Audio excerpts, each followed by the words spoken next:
चाहता हूँ कि इन्होंने हम सबको यहाँ पर आमंत्रित किया और इस शानदार आयोजन के लिए मैं आपको बहुत बहुत धन्यवाद देना चाहता हूँ, साधुवाद देना चाहता हूँ।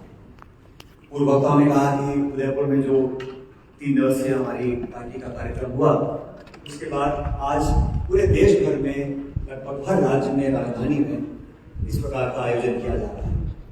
और जो सोच लेकर सोनिया जी, राहुल जी ने उदयपुर में, क्योंकि उदयपुर के कार्यक्रम में हमारे बहुत से साथी पहुंच नहीं सके थे और सीमित संख्या में नेतागण वहाँ पहुंचे थे, तो अलग अलग राज्यों में, राजधानियों के अंदर इस प्रकार का आयोजन हो रहा है और मैं धन्यवाद देना चाहता हूँ कि आपने इसको आयोजित किया। काफी लोगों ने बात करी सुबह से और मैं समझता हूँ जो क्रांतिकारी भाषण आदरणीय मोहन प्रकाश जी ने दिया, मैं उसका बहुत धन्यवाद करना चाहता हूँ। लेकिन मोहन प्रकाश जी, मैं चाहूँगा इस सभा ये मीटिंग के बाद आप जरूर मुझे कान में बताइएगा वो आपका शिकार कौन था जिसको आपने बात कर करके समाप्त करने का काम किया। लेकिन राजनीतिक संकल्प को लेता है, आप याद रखिए, अगर मोहन प्रकाश जी किसी को गिरा सकते हैं तो 100 को उठा भी सकते हैं। और मैं सहमत हूं उनकी बात से कि हमारे मुंह से जो बातें निकलती हैं उसको लोग सुनते हैं, अखबार पढ़ के, व्हाट्सएप पढ़ के हम सोचते हैं और भूल जाते हैं, लेकिन जानने वाला, पहचान वाला कुछ बात बोलता है, उस बात में दम होता है। आज ये शिविर हम लोगों ने इस प्रेजेंटेशन में देखा कि पार्टी को राहुल जी ने कहा कि एक पूरी तरह नए स्वरूप में खड़ा करना पड़ेगा। इसको कहने में कोई संकोच नहीं होना चाहिए। हम अगर यथास्थिति बनाए रखें, अगर हम वही काम बार बार करें और उम्मीद करें कि परिणाम कुछ और होंगे तो संभव नहीं। हमको कुछ ना कुछ बदलाव करना पड़ेगा और बदलाव करने के लिए नवसंकल्प हम लोगों ने उदयपुर में लिया। आज उसके क्रियान्वयन के लिए मुझे खुशी है कि अध्यक्ष ने हम सबको यहाँ पर इन्वाइट किया कि ये हमारे सुझाव हैं, इसके अलावा हमारी क्या सोच है, इसमें क्या अतिरिक्त घटाना चाहते हैं, बढ़ाना चाहते हैं। खुले माहौल में समझता हूँ कोई ऐसी पॉलिटिकल पार्टी देश में नहीं होगी जो उतने खुले मंच पर बातों को सुने, समझे और एक सेंस ऑफ ओनरशिप होनी चाहिए। यहाँ बैठे हमारे सारे साथी अपनी बात रख सकते हैं, बोल सकते हैं, हो सकता है हमारे सारे विचारों को स्वीकार ना करें, लेकिन अपनी बात बोलने का, एक खुले वातावरण में इस मंच पर आकर बात करने का जो अधिकार हमारी पार्टी ने संविधान में, और मैं समझता हूँ हमारे नेतृत्व की जो भावना है उसको यहाँ प्रकट हम लोग कर रहे हैं। कांग्रेस पार्टी के प्रदेश अध्यक्ष होने का मुझे सौभाग्य प्राप्त हुआ और लगभग 6.25 साल तक हम लोगों ने पार्टी में अध्यक्ष के रूप में काम किया। लेकिन आज अगर गोविंद डोटासरा जी को मजबूत कहता है तो इसलिए नहीं है कि वो व्यक्ति कैसे, उनके साथ कार्यकर्ता कितने जुड़े हैं, उनकी ताकत, हमारी ताकत वो सब लोग हैं जो पार्टी के लिए काम करना चाहते, करते आए हैं। और इन पार्टी के जो संघर्ष करता है नेता, वो अकेला कोई कबड्डी नहीं खेल सकता, वो टीम होती है, उसके साथ करने वाले वो लोग होते हैं जो भावना से जुड़ते हैं। परिपत्र पढ़कर वो सड़कों पर धरना करने वाला नहीं है। जब तक उसका नेता नहीं उतरेगा, जब तक उसका प्रतिनिधि नहीं उतरेगा, उसकी आत्मा से आवाज नहीं आएगी मुझे इसके साथ तक काम करना है, चाहे मुझे जेल जाना है, धरने करने हैं, भूख हड़ताल करनी है, पदयात्रा करनी है, जो मुझे करना है, लाठियां खानी है, वो भावना पैदा करने के लिए हम लोगों को एक अलग तरह की सोच पैदा करनी है। आज हम सरकार में हैं, सरकार बनाने के लिए हम सब काम कर रहे हैं, निवेशन हो रहे हैं, चर्चाएं हो रही हैं, सुझाव ले रहे हैं, पार्टी का संगठन को बदलने की बात कर रहे हैं, यात्राएं लोग करेंगे अगस्त में, अक्टूबर में, तमाम काम करेंगे। लेकिन अंततः इसका ऑब्जेक्टिव क्या है? हमें वोट शेयर होना, हमें लोगों का वोट मिलता है। वोट कैसे मिलता है? लोगों की भावना से जुड़ने से। हम एक पॉलिटिकल पार्टी है जिसने देश को आजाद कराया था, लेकिन आज वो पॉलिटिकल पार्टी है जिसको अपनी वोटों में इजाफा करने के लिए कुछ अतिरिक्त करना पड़ेगा। और साथियों, इस बात को कहने में मुझे कोई संकोच नहीं है कि राजस्थान में देश का कोई हिस्सा चमत्कार को नमस्कार है। आप जब तक वोट नहीं ले रहे हैं, हम कितने भाषण देते रहे, हम कितना भी आपको उकसाते रहे, बात पीपीटी बनाते रहे, लेकिन जब तक वोट नहीं बढ़ेगा तब तक हम जनसेवा नहीं कर पाएंगे। हमारे सिद्धांत, हमारी विचारधारा, हमारी सोच, हमारे देश के प्रति जो भाव है, उसको जमीन पर धरातल पर उतारने के लिए हम लोगों को सत्ता इसलिए चाहिए, जनसेवा करने के लिए। वो मौका तब मिलेगा जब उनका वोट हम लोगों को मिलेगा। आज जो माहौल बना है दिल्ली में, केंद्र की सरकार ने वो कसर छोड़ी 8 साल, बताइए मेरे को, हमारे नेताओं को टारगेट किया गया है। आज आपने देखा होगा ईडी ने सोनिया जी और राहुल जी को बुलाया है पूछताछ करने के लिए। ऐसा पहले कभी किसी ने किया है? सोनिया गांधी जी और उनके परिवार की एसपीजी सिक्योरिटी विड्रॉ कर ली गई, घर खाली कराए गए, मुकदमे करे गए, यात्राएं दी जा रही है, बेल लेने पर मजबूर कर दिया गया है। तो हमारे नेताओं के साथ जो कार्य कर रही है केंद्र सरकार, सबको दिख रहा है। और भारतीय जनता पार्टी, उनके नेता जो है सरकार में थे, जिन पर हमने आरोप लगाए थे और जनता ने आरोप को स्वीकार किया था, उनको बहुमत दिया था, हमने अब तक क्या कार्रवाई करी? ऐसा नहीं होता। वो हमारे नेताओं को जलील करें, मुकदमे करें, सुरक्षा से खिलवाड़ करें। हम लोगों को भी दिखाना पड़ेगा कि हम भी सही गलती की पहचान करना चाहते हैं। एक पंजाब में 2 दिन पहले सिद्धू मूसेवाला जी को मार दिया। 28 साल का नौजवान कांग्रेस का नेता था, 20 गोली छल्ले को कर दिया। एक बॉर्डर की स्टेट है जहां नई सरकार बनी है, इस प्रकार की लापरवाही कोई कर रहा है और वो पार्टी अपने आप को एक अलग पार्टी बताना चाहती है कि हम पूरे देश में क्रांति लेकर आएंगे। आप सबका संभाल नहीं पा रहे हैं, व्यवस्था को संभाल नहीं पा रहे हैं। उनको आईना दिखाने के लिए, जवाबदेही तय करने के लिए, और कोई करने वाला नहीं। इस काम को कांग्रेस पार्टी के लोगों को करना पड़ेगा। इस कांग्रेस की विचारधारा का हम प्रतिबिंब है। इसको आगे बढ़ाने के लिए मैं समझता हूं जो दिशा निर्देश कांग्रेस अध्यक्ष ने दिए हैं, जिस भावना से राहुल जी ने भाषण दिया था उदयपुर के अंदर, मैं मानता हूं समय बहुत कम बचा है। विधानसभा के चुनाव हो, लोकसभा के चुनाव हो, हम लोगों को अभी से ही जो ये कार्रवाई संगठन के माध्यम से करनी है, उसके साथ साथ जो पॉलिटिकल एक्टिविटी करनी है उस पर भी ध्यान देना पड़ेगा। साथियों, जब हम विपक्ष में थे और तमाम साथी कमरे में बैठे, हम सभी संघर्ष किया था। 163 विधायक बीजेपी के थे। नई सरकार मोदी जी की बनी थी केंद्र में। उस समय सारे चुनाव हुए थे, जिला परिषद के भी हुए, नगर पालिका के भी हुए, और आप सबके आशीर्वाद से, आप सबकी मेहनत से हम सिर्फ 20-21 विधायक थे विधानसभा के अंदर। बहुत से लोग बोलते थे अब तो कांग्रेस 10 साल नहीं आने वाली। मुझे भी कुछ बड़े नेताओं ने सुझाव दिया कि आप नए नए अध्यक्ष बने हो, अभी कुछ उम्र ही नहीं है, ज्यादा भागदौड़ का फायदा नहीं है, अभी शांति से रहो, चुनाव से पहले कुछ काम। लेकिन अगर हम घर बैठ जाते हैं तो माफ करना, ये कामयाबी हमको नहीं मिलती। अगर आप सब लोग हमारे साथ संघर्ष नहीं करते, हमने हर मौके पर घेरा। वसुंधरा जी की सरकार ने खान घोटाला किया, हमने घेरा। मीडिया पे पाबंद लगाने के कानून बनाए, हमने घेरा उनको। ललित मोदी के माध्यम से तमाम घोटाले सरकार में हुए, भाजपा की सरकार में, हमने घेरा उनको। जनता के मन में एक अल जगी थी कि न्याय की लड़ने वाली पार्टी कांग्रेस पार्टी। हमें वादों पर खरा उतरना पड़ेगा। उपचुनाव हुए, जैसा गुरु जी ने कहा कि हम सत्ता में हैं, जनता ने पुण्य हमको आशीर्वाद दिया, लगभग सभी उपचुनाव हम जीत रहे।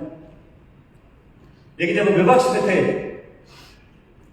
और मुझे याद है कोटासा जी हमारी टीम के मेंबर थे उस समय, अजमेर का बाई इलेक्शन हो, भरतपुर का बाई इलेक्शन हो, झुंझुनू का बाई इलेक्शन हो, सारे उपचुनाव हम लोगों ने जीते। अलवर लोकसभा, अजमेर लोकसभा, वो सब बाई इलेक्शन जीते। क्यों जीते? क्योंकि युवाओं ने हमारा साथ दिया, 36 कौम के लोगों ने साथ दिया, आप सब लोगों ने खून पसीना बहाया, अब एक भाव बना प्रदेश में बदलाव, और बदलाव हुआ। हम बार बार इस बात को बोलता हूं कि कोई कारण नहीं है, सोच अच्छी है, हमारी पार्टी के सिद्धांत अच्छे हैं, हमारा नेतृत्व कुशल है, साफ छवि का है, कोई कारण नहीं है कि हम लोग दोबारा सरकार प्रदेश में ना बने। और मुझे पूरा विश्वास है साथी, इस कमरे में जो साथी बैठे, हो सकता है कुछ ज्यादा निकट गोविंद जी के हों, रूडी जी के हों, रघु जी के हों, कुछ मेरे हों, कुछ हो सकता है मुकुल जी के नेतृत्व विश्वास करते हो, कोई बात नहीं। एक परिवार के सब लोग इस कमरे से उठा के किसी को आप नियुक्ति दे दो, मंत्री बनाओ, कैबिनेट मंत्री बनाओ, चेयरमैन बनाओ, कुछ बना दो, हमें खुशी होगी कि हमारे परिवार के लोगों को आगे मिला। 19-20 होती रहती है, निकटता ऊपर नीचे होती नहीं कम, लेकिन जो कांग्रेस का व्यक्ति है उसको हम लोग पद देते हैं तो हमारा सीना प्रफुल्लित होता है। जो गैर राजनीतिक लोग हैं, जो राजनीति में नहीं है, कोई नौकरी कर रहा है, कोई अधिकारी है, अनुपात तो मैं समझता हूं 10 में से 1-2 को दिक्कत नहीं, लेकिन पॉलिटिकल वर्कर जो चुनाव लड़े हैं, प्रोफेसर जी जो हमारे लोकसभा के कैंडिडेट थे 25 बेचारे, हम सब नहीं जीत पाए, आज उनकी भागीदारी होनी चाहिए। जो हमारे 100 कैंडिडेट नहीं जीत पाए, मैं नहीं चाहता कि वो सिस्टम कभी यहां रहा, डिजायर का सिस्टम रहा, लेकिन जो चुनाव लड़ा है वो हार जीत होती रहती है, लेकिन इस परिवार को एकजुट रखने के लिए हम सबको अपना थोड़ा दिल और दायरा बड़ा करना है। और मैं इसलिए बोल रहा हूं क्योंकि आज पूरे देश को उम्मीद है राजस्थान कांग्रेस से, आप सब लोगों से, कि यहां पर अगर कांग्रेस जीतेगी तो लोकसभा में मोहन प्रकाश जी 10-12 नहीं, अगर हम सरकार बनाएंगे तो कम से कम 20-22 सीट लोकसभा में जीतेंगे, और ये संभव है, इसको करना पड़ेगा।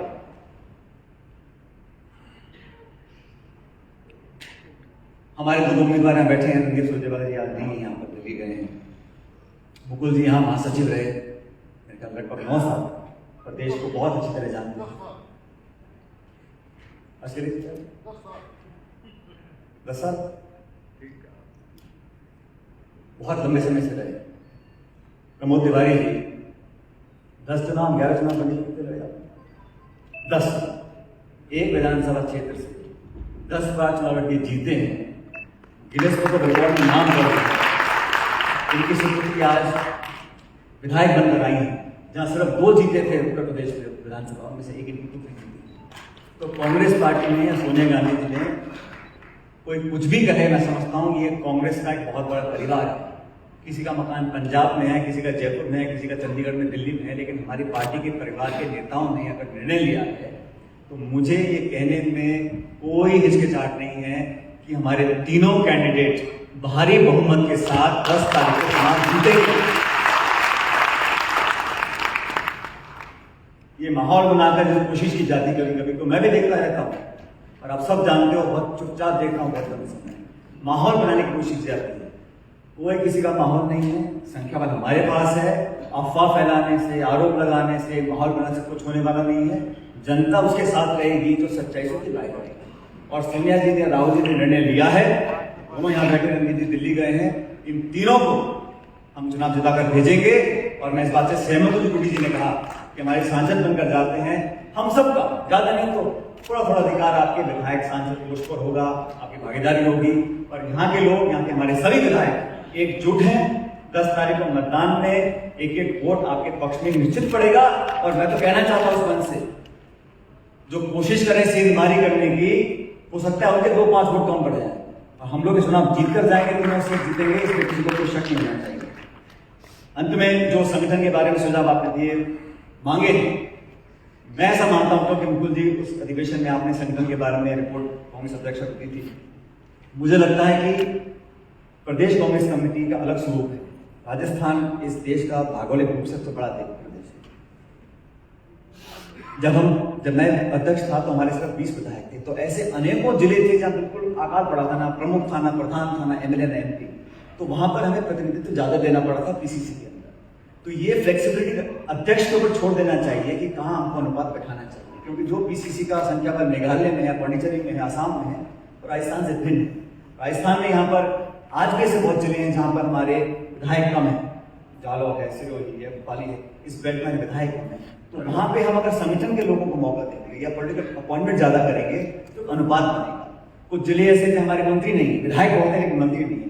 तो ये सारे जो कॉम्बिनेशन है, ये अध्यक्ष को एक अधिकार मिलना चाहिए। पूरी छूट मैं, क्योंकि मैं बहुत साल अध्यक्ष रहा हूं, मैं जानता हूं क्या पाबंदियां होती हैं, लेकिन प्रदेश अध्यक्ष को ये छूट होनी चाहिए कि वो अनुपात के हिसाब से, सामाजिक समीकरण को देखते हुए, पॉलिटिकल रिक्वायरमेंट को देखते हुए, कमजोरी और ताकत कहां पर है, उस हिसाब से 2-5 आगे पीछे बढ़ाने में तो दिक्कत नहीं आती। हम पता किसी को तनख्वाह दे रहे हैं तो हमारा मेंबर बन रहा है, पीसीसी के 22 बनेंगे तो उनको फायदा ही नहीं है। ये मुझे लगता है कि ये फ्लेक्सिबिलिटी अध्यक्ष पे छोड़ी जानी चाहिए। जहां तक मंडल का निर्माण है वो पार्टी का निर्णय, लेकिन एआईसीसी के अधिवेशन में इसको सैंक्शन मिलेगा। लेकिन संगठन में जो भी नियुक्ति हो, उन लोगों की नियुक्ति करें कृपा करके जो मीटिंगों में आए। अनेकों बार हम देखा हमारे ब्लॉक में 400 सदस्य हैं, 150 कमेटी और 70 लोग आते हैं। तो हमारी अटेंडेंस पूरी हो। और हमने कोशिश की थी गोविंद जी, जो व्यक्ति 2 बार लगातार मीटिंग में नहीं आएगा, तीसरी बार उसको दो कारण बताओ नोटिस। जो नियुक्ति लेके मीटिंग में भी नहीं आ रहे हैं, कृपया करके ऐसे लोगों का अपॉइंटमेंट मैं समझता हूं कि कमेटी में नहीं करना चाहिए। ब्लॉक हो, जिला हो, प्रदेश हो। और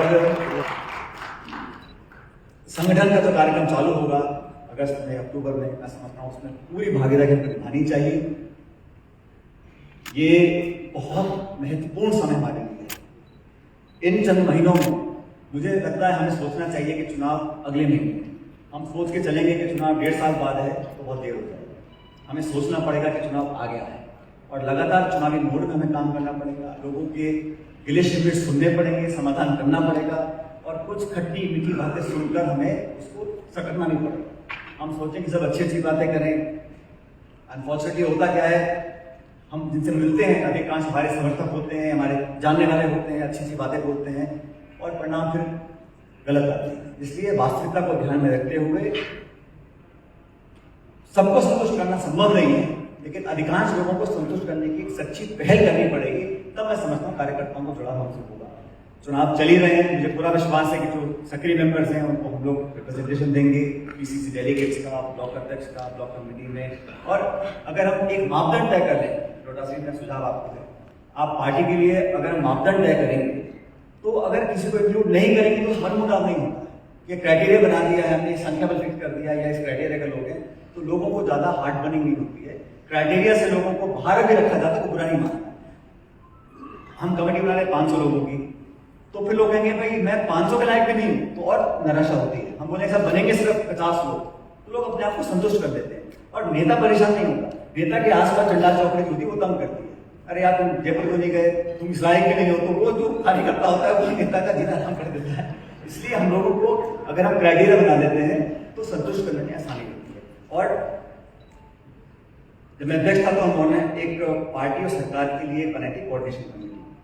दुर्भाग्यवश कभी उस कमेटी की मीटिंग हुई नहीं, लेकिन मुझे लगता है कि सरकार और संगठन की एक कोऑर्डिनेशन कमेटी होनी चाहिए। उस कमेटी की मीटिंग हो, मीटिंग के बाद प्रेस कॉन्फ्रेंस हो और पार्टी का हर निर्णय में भागीदारी होनी चाहिए। सरकार निर्णय कर ले, उसका प्रचार करे, उससे बेहतर है पार्टी निर्णय करे, सरकार उसको लागू करे, उसका श्रेय फिर कार्यकर्ताओं नेताओं को मिलेगा, तो पॉलिटिकल हम लोगों का एडवांटेज होगा। तो बातें मुझे बोली थी, आपने मुझे बोलने का मौका दिया। मैं पुनः कोटासा जी का और सभी साथियों का बहुत धन्यवाद करना चाहता हूँ कि आपने मुझे यहाँ स्टेज पर बोलने के बाद मैंने मौका दिया। और इस विश्वास के साथ मोहन तिवारी जी, मुकुल वासनिक जी और अमित सुरजेवाला जी आज हमारे उम्मीदवार हैं। आज से 9 दिन के बाद हमारे सांसद बनेंगे। इस विश्वास के साथ आपसे विदा लेता हूँ। बहुत बहुत शुक्रिया, धन्यवाद।